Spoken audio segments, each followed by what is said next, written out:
What is up, guys? Welcome back to another video. So hope you guys enjoyed the last two videos.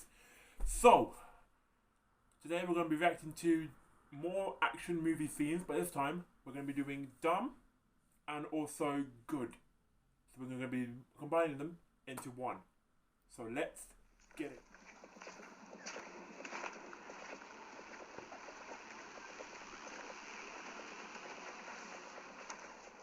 My boss wants to meet you, old man. You're coming with us. Well, my advice is you should think long and hard before you make a big mistake. Tiny. Well, why don't you just show me? No problem.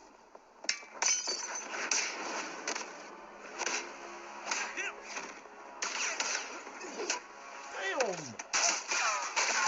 I've never seen someone hit someone with a crutch.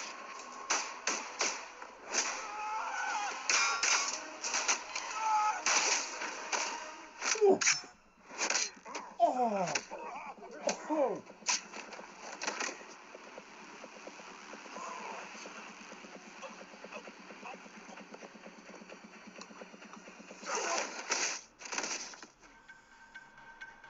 Damn! Really? Fly. Damn! Oh! Oh!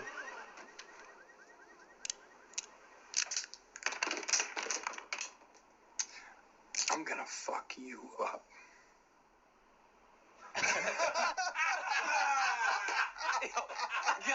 I got it.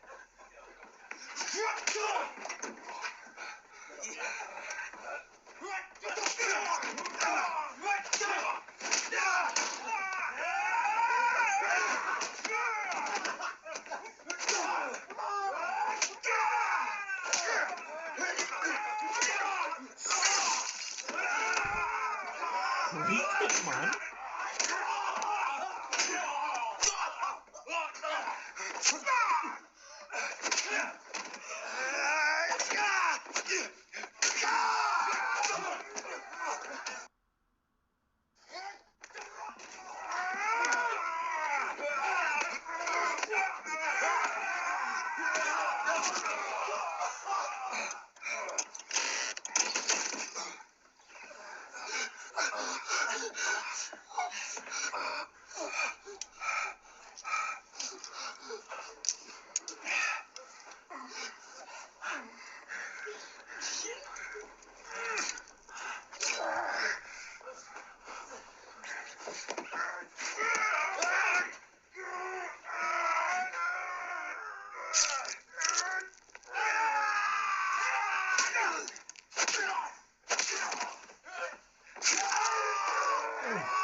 Slow mo, nose.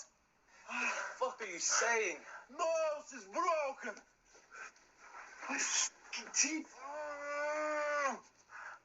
Is it back? It's back. Who's that? No, don't move.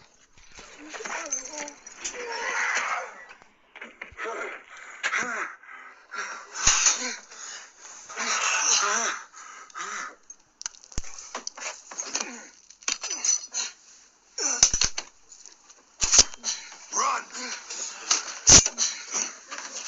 Thank you. I just haven't given up. Don't give up, man.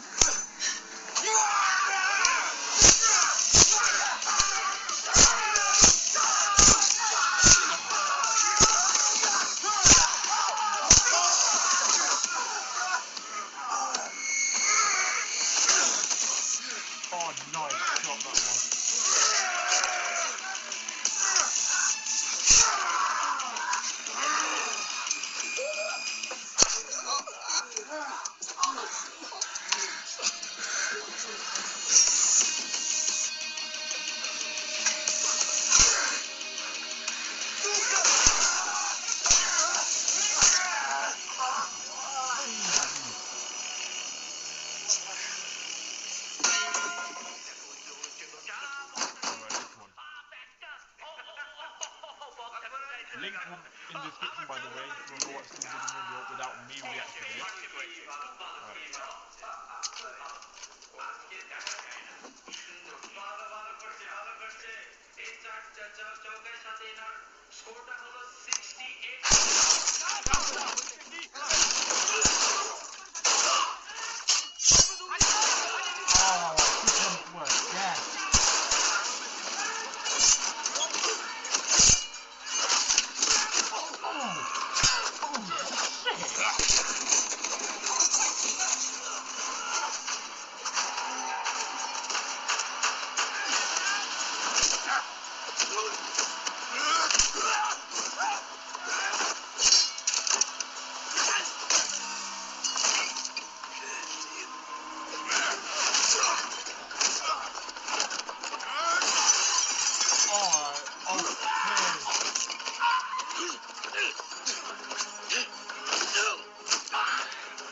Counting down our picks for the top 20 hilariously awful movie fights. Okay, The Last Airbender. everybody can help us now. Really? For this list, we'll be ranking the movie fight scenes that were so bad they're almost good. Have you seen any or all of these films? Let us know in the comments. Number 20, Shadowboxing, Aitor the Fighting Eagle. Okay. Aitor the Fighting Eagle was the first installment of four, count 'em, four Italian Conan the Barbarian knockoff movies. You were born to defeat the Ancient One, the Spider King. You will be able to see that mark. But first, you must prepare yourself. The series is absolutely a source of B-movie gold, including this debut entry from noted sleazemeister Joe D'Amato. The first Aitor film is, for the most part, a basic Conan retread, though it does include a fight sequence between our titular hero and some menacing shadow warriors. Actually, menacing may not quite be the correct word to describe this scene. Silly might make a bit more sense. Miles O'Keefe does keep a straight face through it all, but yeah, this feels more like a cost-conserving measure than anything creative or exciting.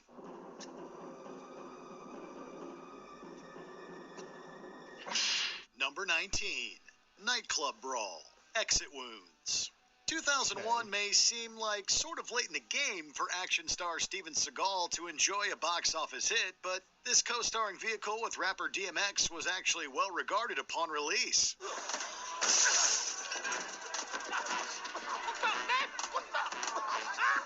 What's the matter? Let's get in the VIP room. This is despite the relatively goofy nature of fight scenes such as this one, which takes place in a nightclub. Seagal's co-star Anthony Anderson diffuses any sort of realistic tension with his over-the-top commentary and quips. All the while, brightly colored glass and huge, dangerous dangling chains just feel a lot like plot conveniences. It also all ramps up while the extras just sort of hang around. It's not terrible, but it's definitely not one of Seagal's best.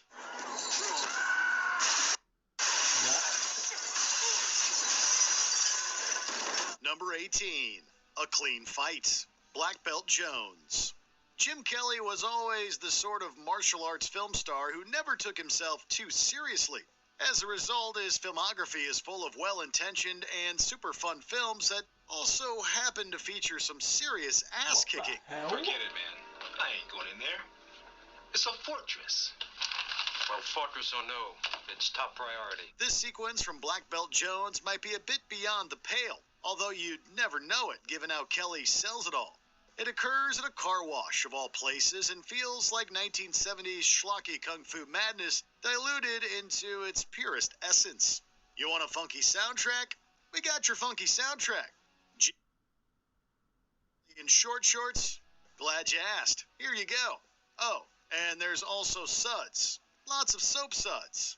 What more could you want, really?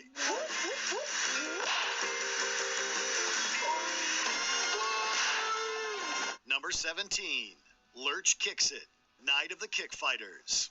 The 1988 film Night of the Kick Fighters features the classic action/espionage plot of let's get the band back together for one last job. All right. Your crew, Brent. How soon can you be ready?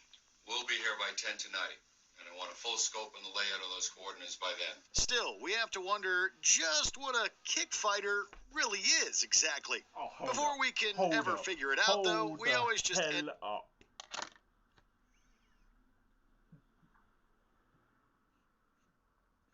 It's like when a kid like is trying to like fight you, but then he's just like, yeah, I'm just gonna try.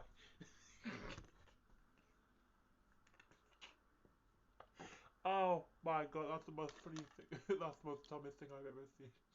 My guy isn't even coming close to him, and he's just going like, yeah.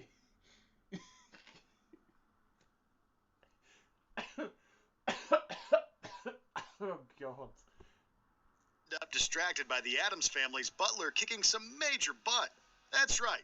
If you thought Ponty looked a little familiar, that's because he's Carl Stricken, the actor who played Lurch throughout the 90s. This fight scene takes place less than 5 years before Stricken would take on the role, but it feels a million miles away. The sort of Z-grade action that thrived on video store shelves, you know? Makes for some hearty laughs, that's for sure.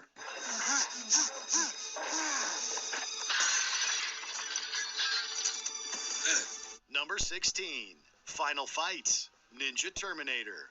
True connoisseurs of bad bordering on good cinema should know the name of Godfrey Ho.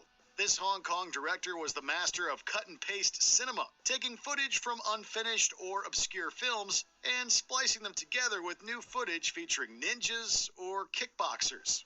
Ho's work is an acquired taste, for sure, but Ninja Terminator might be his most well-known film, thanks to its completely bonkers execution.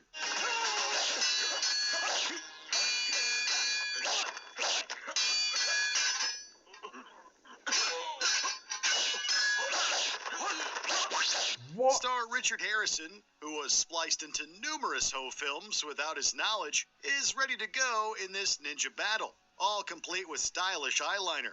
Meanwhile, the music stings are completely ridiculous, overshadowing the underwhelming action to an absurd degree. Then, well, it just sort of ends. All right, kill me. Your death will serve no purpose. I've lost faith. I can never return to the Ninja Empire. Number 15, A Man Disarmed, Deadly Prey. The 1980s were a wild and fruitful time for the over-the-top action movie hero, featuring big marquee names like Stallone, Schwarzenegger, and Ted Pryor. Get your men out of here and crawl back into the hole you came out of. You're playing a game that you can't win. What? Do you mean to say that you've never heard of Ted Pryor, star of the 1986 B-movie action classic Deadly Prey? Where else can you find a camouflaged madman doing some unbelievable things with a disembodied arm? What? This is a movie that worries not about realism or physics. It's simply here to entertain with as much campy ultra-violence as possible. And it definitely delivers on that front. Go ahead and kill me. What? Traitor.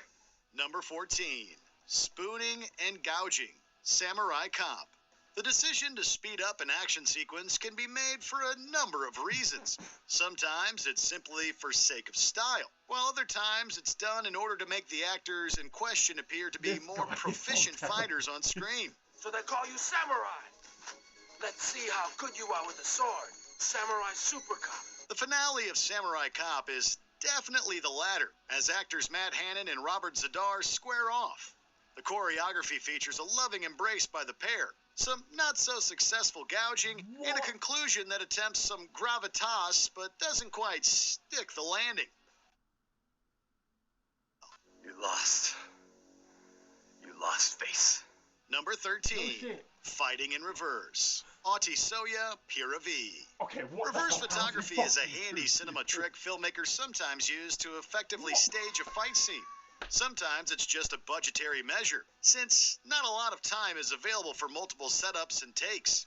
As a result, you get scenes like this one in 1999's Atisoya Piravi, an Indian film with fight sequences that, well, they've got gusto. Oh god, We'll give them that. Okay, this is Our hero so definitely seems ready to rock with his cool gloves, dad jeans, and, oh boy, some timeless white sneakers. Then the fighting starts, and it's surprisingly musical. It actually feels more like dancing than fighting, and is impossible to take seriously. Number 12, slow motion, Secret Executioners. This is probably one of Godfrey Ho's lesser seen joints from the